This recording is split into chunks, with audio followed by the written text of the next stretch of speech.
All right, so we're going to look at some notes here today. And so as always, in our spiral notebook, we're going to write the word notes. This way we know it's our notes. And we are going to be converting decimals to fractions. So as you can guess, this is going to be leading us into fractions. We are going to be getting into fractions here shortly. We were working with decimals. Now we're going to learn how to take those decimals and convert them into a fraction. So without further ado, just like we did with adding and subtracting and multiplying decimals, I'm going to give you some steps. That's what I'm going to do here. The first step,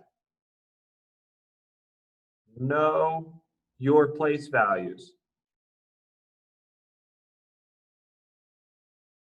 We had a little paper, a little activity for you guys to do to fill in your place values, so you can use that as a cheat sheet to help you out, remind yourself.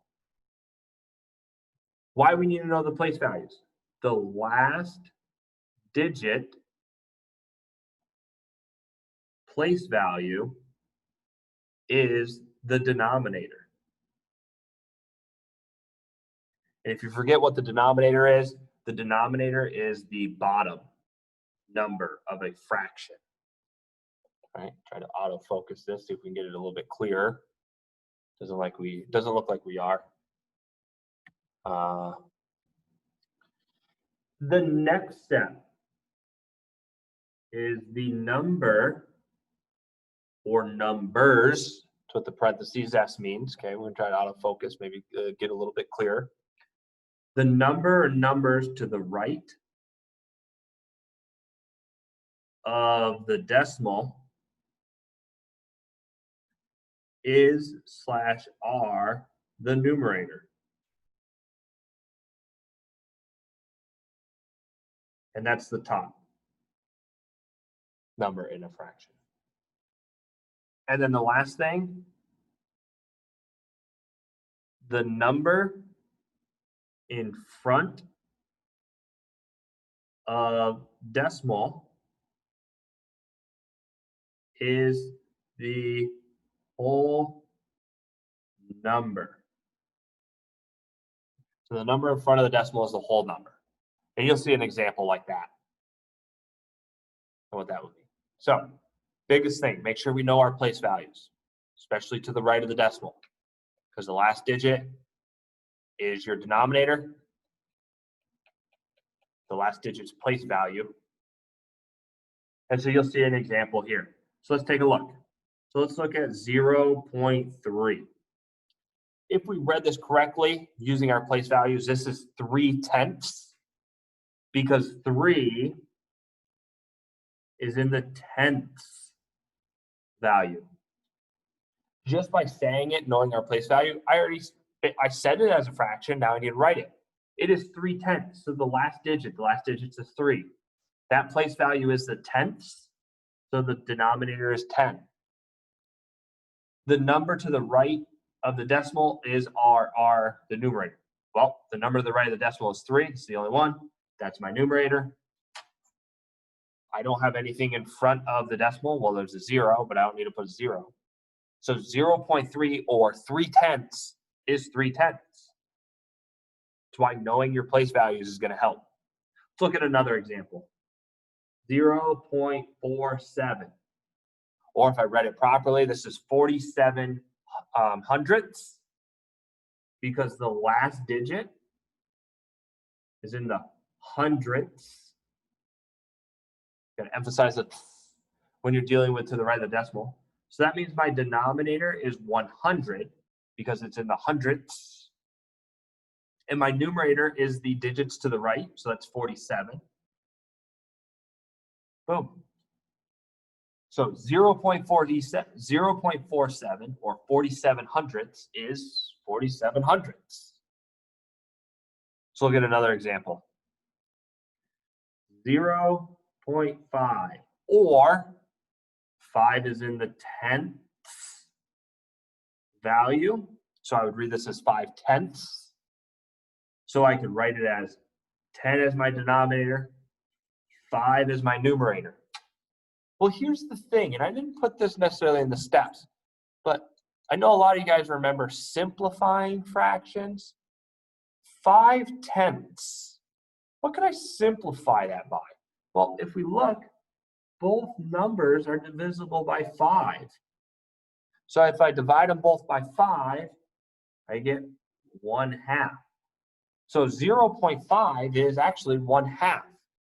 And you should recognize that because 0.5, think of it as 50 cents. 50 cents is 0.50 or 0.5. 50 cents is half of a dollar.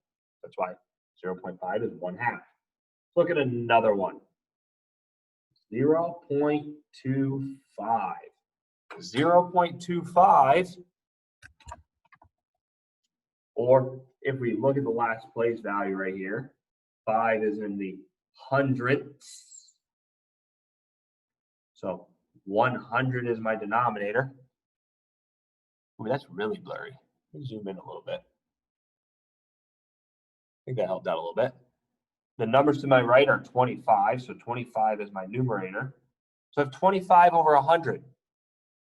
That can be simplified. They're both divisible by 5. So 25 divided by 5 is 5. 100 divided by 5 is 20. 5 over 20, that can be simplified even more. So let's divide them both by 5 again. And we get 1 over 4, or 1/4. So 0.25 or 25 hundredths. It is 25 hundredths, but it can be simplified down to 1/4. Let's look at 2 more examples. Let's look at 0.037. Let's look at our last digit. It is in the, well, the tenths, hundredths, thousandths. So I really would read this as 37 thousandths. So that tells me my denominator is 1,000. My numerator is the numbers to the right of the decimal. Well, there's a 0 and a 3 and a 7. So my numerator is just going to be the 37. 37 is a prime number.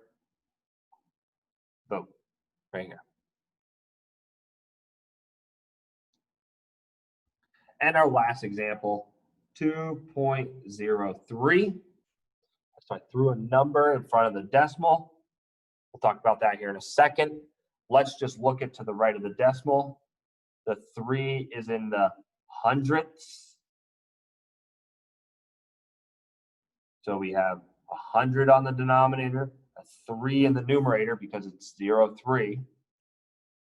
And then if we look at the last step, remember it was the number in front of the decimal is a whole number. So this 2 is going to go in front. So 2.03 or 2 3/100 is 2 3/100. So that's converting decimals to fractions. Being able to do that is a skill you should need to have. I'm going to zoom out so you can get the whole picture again. We will discuss this a little bit and then we will do some practice.